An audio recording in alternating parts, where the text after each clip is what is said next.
people like me. You need people like me so you can point your f***ing fingers and say, that's the bad guy. That's the bad guy. That's the bad guy. That's the bad guy. That's the bad guy.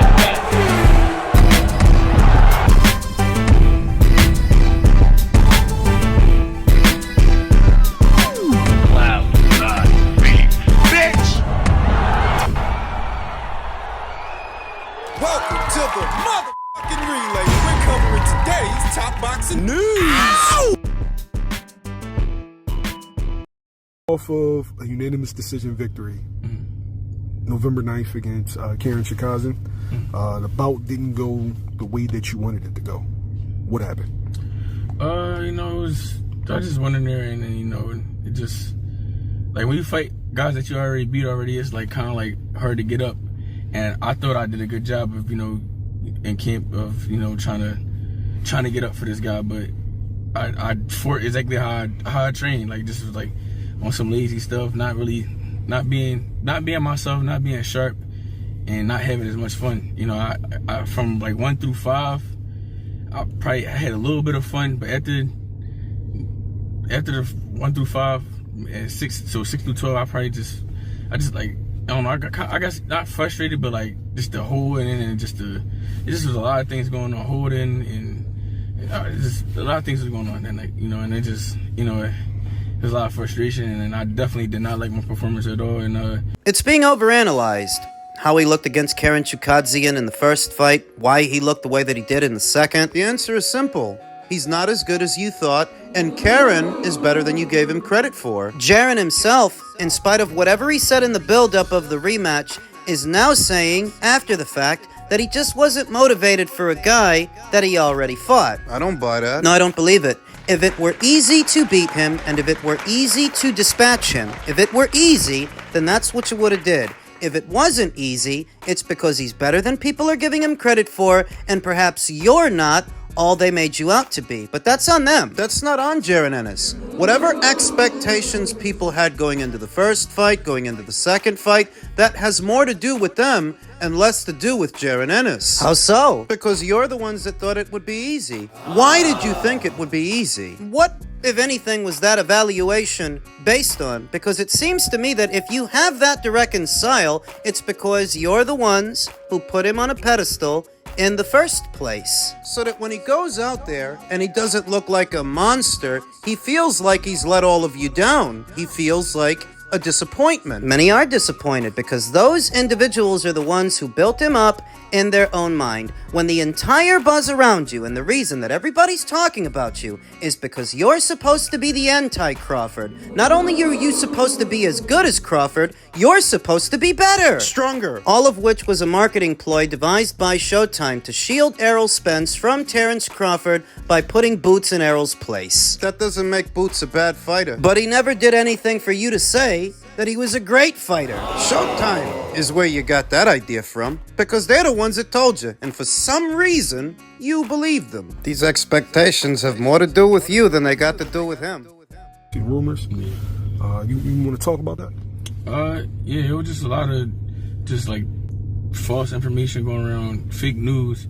I never had agreed to fight Virgil Ortiz on February 22nd, and when Eddie called on the deadline, I was undecided whether I was going to stay at 47 or move to 54. The indictment against Jaron Ennis isn't that he agreed to fight Virgil Ortiz and that he walked away. The indictment is, it's not about whether he agreed or not. It's that some people feel he should have done it. That there ain't much going on at 147. You're not having much luck unifying that division. If the Saudis got a big bag for you to fight Virgil, you should have took it. That's how some people feel, and that's the indictment. Why were you undecided at that point? I was undecided because, as everybody know, I want to unify, be lineal, or at least be undisputed at 147, or get my hands on one of those titles. And what nobody knows is, well, everybody know, because everybody was quote unquote calling me the email champ. So, with that being said, I never was able to fight a world champion or take a world title from somebody I was given the belt out of my hands. That was out of my hands. I I couldn't say yes or no. People don't share in Boots' enthusiasm towards unifying the welterweight division or becoming undisputed there because they think all of those guys are poor competition. Now, I don't agree with that sentiment. They think it's going to be a walk in the park. But they thought that Karen Chukhadzian was going to be a walk in the park, and he wasn't. So I'm not going to poo-poo all over those guys at 147. And I'm not going to poo-poo all over Undisputed. It still matters. Welterweight needs it. Does that kind of like take away from like what you always dreamed of as a kid? Yeah, it definitely took away what I always dreamed of as a kid, you know, and I have yet to still feel that feeling of winning a world title and taking it from somebody, and that's what really got to me, you know, and that's why I was, you know, indecisive on like what I should do, and that's why I took some time off, you know, from boxing for a little bit, for like 3 weeks. Listen, a lot of people are just using this situation with Virgil and everything that's going on to poo-poo on a guy they already didn't like, and they might have their reasons. But I'm not going to give those guys at 147 a pass to swerve him based on that. No. So you didn't ask for the Virgil Ortiz bout to be at 147 pounds because that's what some outlets are reporting. No. Why would I do that? You know, Virgil Ortiz, when the last time he made 147? And last time he got down to try to get to 147, he almost hurt himself. You know, I think he tried to fight Stanionis, 2 times? Yeah. Or something like that? The first time, I think Stanionis had like appendicitis, but the other 2 times, he couldn't make it because he got sick. So it was more than 2 times? Yeah. That's exactly my point. Why would I try to make somebody get down to a weight class where he almost hurt himself, killed himself, or whatever? And it's not about protecting Boots' public image. It's about the truth. There were people out there that were trying to say Boots was going to bring Virgil down, that he was trying to drain Virgil Ortiz, when that was never the real story. The real story was they were sent correspondence for a Virgil Ortiz fight at 147. Then when Eddie Hearn checked back, they made the correction. Wasn't for 147, it would be at 154. And, like, that don't make sense. Like, it's common sense. People should know that and read up on things and pay attention more. Like, none of that stuff makes sense. Why would I bring him down to 147? Like, it don't make sense. And it's a lot of people don't understand. When you go up in weight and things like that, you can't come back down. It's hard to do that. You look at Roy Jones. Look at these other guys that went up. Kell Brook. Like, people, when you go up in weight and you come back down, you either gonna hurt yourself or you're not gonna be the same fighter no more. So it's just hard to do that. And that was another big reason why I was undecided on. So there were some people arguing that moving up for Virgil for a one and done would not necessarily cost Jaron Ennis his belt, not if he petitions the IBF to let him keep it. What I argued is, it's not just that, it's the weight. The unwritten rule that when you move up, you don't go back down. So you don't end up like Roy did when he moved down from the John Ruiz fight. And so you don't end up like Kell Brook did when he moved down from the Golovkin fight. If you don't want to end up like them, you don't fluctuate in weight. It's not hard to understand. Now for the women boxers, they have a bit more wiggle room. They actually fluctuate in weight a lot, and in doing so are still able to stay in character. Why that is? I don't know. Maybe it's because they're losing more water and fat than actual muscle. Whereas the guys, when they fluctuate in weight, they tend to lose muscle, which affects their performance adversely. Maybe that's what it is. But it's an unwritten rule, and it's been an unwritten rule for the men boxers. You don't fluctuate in weight. If you go up, you don't come back down. It's not hard to understand. Then what's everybody's problem? Well, the real problem, if there is one, is that they made up their minds about Boots already. Before this Virgil Ortiz stuff started, they already decided they're not gonna like him. If you want to call it a duck that he didn't move up to fight that fighter, you can, but you were only so quick to do so because you already made up your mind about this fighter. You're just using this to take a shot at him that you were gonna take anyway. Now, we've already been through how Bozy Ennis, Jaron Ennis' father, he didn't help the situation trying to make Virgil look bad, claiming that Virgil rejected a fight with them. You guys gotta stop lying, man. But now that the dust has had some time to settle, I don't think it's that bad that Boots is prioritizing Undisputed instead of moving up in weight for one fight and no belt at all. The caveat is, Eddie Hearn is now under pressure to get him another belt, get him a champion. There are 3 of them at that weight. Pick Pick one and go! If the story is you didn't want to fight Virgil because you want to stay at your weight and unify, then you better be unifying the next time we see you. Otherwise, it's a stone cold duck. Well, that's what some people are already calling it. When I started to kind of give up talking about him, one of the last things I said was, what's going to happen is I'm going to go on to fight for a world title.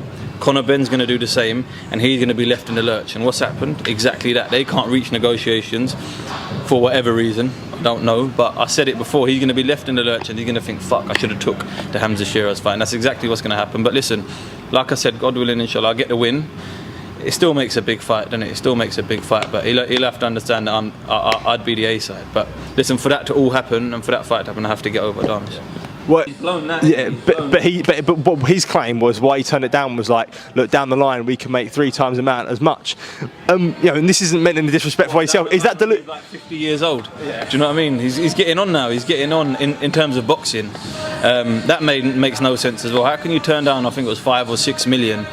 And in his head, he probably thought at the time he'd get more for the Conor Benn fight, which ain't come to fruition. So, like I said, he's been left out in the lurch. It is what it is. You've got to make your decisions based on the sport of boxing and not your ego.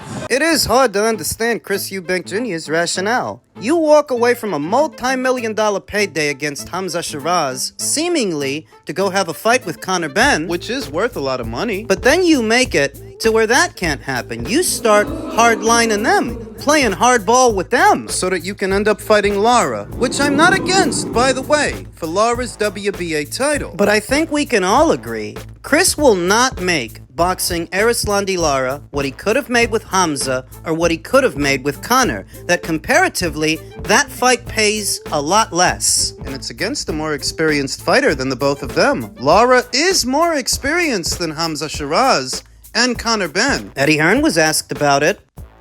The only way this fight happens is 50-50. And it's just ridiculous that we're even having this conversation. Because it's like, we got offered 60-40, then it was 55-45. And all you're doing is just winding people up to push them elsewhere. And Ben will say, well, Eubank, he's turned big fights down before. He'll go and fight Erislandy Lara. He will fight a 42-year-old in front of about 800 people and lose every round. For a world title, though. What? For a world title? What, and lose every round? Brilliant. Great business. And get about £1.5 million. But I mean, yeah. Or, he goes, yeah, but Eubank's boxed on pay-per-view before. Who gives a shit? Conor Benn's number 1 in the world, number 3 in the world, number 4 in the world. They need each other. So at 50-50, this fight is made. But Conor, now, what you do is you piss people off. Now, Conor's going to me, I don't want Eubank, I just want Barrios. Admittedly, I hadn't thought about it that way. That Chris Eubank Jr. may be rolling the dice here, and it might backfire. Because who says he beats Lara? It's a gamble. They're all gambling in their own way. Chris Eubank Jr. with Erislandy Lara, Hamza Sheeraz with Carlos Adames. Very recently, Hamza's promoter Frank Warren explained why Hamza is fighting Carlos instead of Yanibek Alimkhanalai. Yanibek, who he was ordered to fight. Hamza Sheeraz had been in line for a fight with unified IBF WBO middleweight champion Yanibek Alimkhanalai, but that's not the route he chose. 2 weeks ago, Sheeraz pulled out of the WBO's purse bid. Earlier this week, Sheeraz's expected new destination was made official. He will challenge WBC champion Carlos Adames as part of the Big 7 fight card headlined by Artur Beterbiev versus Dimitri Bivol 2 on February 22nd in Riyadh. There were 2 reasons for this move, according to Frank Warren of Queensbury Promotions. 1, obviously I feel he can win the fight, Warren said in an interview with Box Nation, and 2, we've got the fight on Saturday, which is now becoming a final eliminator, and the winner of that fight will fight for the WBO title. The fight Warren is referring to is on December 7th between Brad Pauls and Denzel Bentley, who are ranked 1st and 2nd at middleweight by the WBO. Bentley faced Alimkhanalai once before, losing a unanimous decision in November of 2022, but still making Yanibek look bad in the process. So we get 2 bites of it, and hopefully it all goes to plan. We get 2 Brits holding world titles, and we can make a really good quality unification fight. What's the play? What Frank Warren might be thinking is that if Denzel Bentley had that same fight with Eubank in the UK, instead of in the US like he did the first time, he might have won a decision. He might have got it. So what he's aiming to do is line Denzel up for that fight once again. Except this time, it's gonna be in the UK. But how can Frank Warren be so sure that he can bring Eubank to their neck of the woods? Well, didn't Eubank have to travel to Andre Mikhailovic's neck of the woods in his last fight? Top Rank is not breaking the bank for Eubank Alimkhanali fights. That's the crux of it. So if Denzel can become his mandatory challenger, they can use that to lure Eubank to the United Kingdom, where Frank will be at the helm of the promotion and Denzel will be the house fighter, giving him the best chance of victory. I think that's the play. So that if it all pans out, Frank doesn't have to worry about dealing with Chris Eubank Jr. and whatever he's doing. He might be able to set up an in-house unification match between Denzel, theoretically, and Hamza, theoretically, if they both make it through those fights. Thus, the future of the middleweight division could be a British one, if this all works out. 3 of the 4 major titles. 4 if Chris Eubank beats Lara. All of them if Chris can beat Arislandi Lara. Frank Warren continued, I believe that Hamza Sheeraz can win his fight. It won't be easy at all, by the way, Warren said. He's in with a good quality fighter. He's in a good place. He's had good grounding, good schooling. This is the time to do it for him. This should be his time, but it's a tough fight. Addressing the gamble, it's not a foregone conclusion that Hamza Sheeraz wins. Even if you like his chances against Carlos Adames, he may have to work for it. And back over to Chris. It's not a foregone conclusion that he beats Arislandi Lara, and I hadn't thought about it until I heard Eddie Hearn say it. Could lose every round. That if Arislandi Lara is even half of what he used to be, that might be enough to beat Chris Eubank Jr., who's never competed at the same level as Lara anyway. See, I was looking at the fight through the lens of Chris Eubank Jr., that for Chris, he might look at a 42-year-old as being more beatable than Hamza Sheeraz, being more beatable than Conor Benn. A miscalculation? It's happened before. What was supposed to be a quick run-out against Liam Smith turned into a 2-fight saga. So could this be a miscalculation? This potential Arislandi Lara fight? When you think about what's out there for Chris, the walls are kind of closing in. He fancies himself a bit of a maverick. He wants what he wants. He marches to the beat of his own drum, irrespective of what people say about him. He's walked away from big fights and big money on several occasions. The Golovkin fight, the Canelo fight, multi-million-dollar fight with Hamza Sheeraz, multi-million-dollar fight with Conor Benn. He's done it before. But is he doing this now because in his own mind, he views the Lara fight as being more winnable than the Sheeraz fight and easier to negotiate than the Conor Benn fight? But is it? It's all very interesting. And this is the most movement the middleweight division has seen in a very long time. Are all these belts about to change hands? Is that what's about to happen? And will the middleweight division be better off for it? We'll see.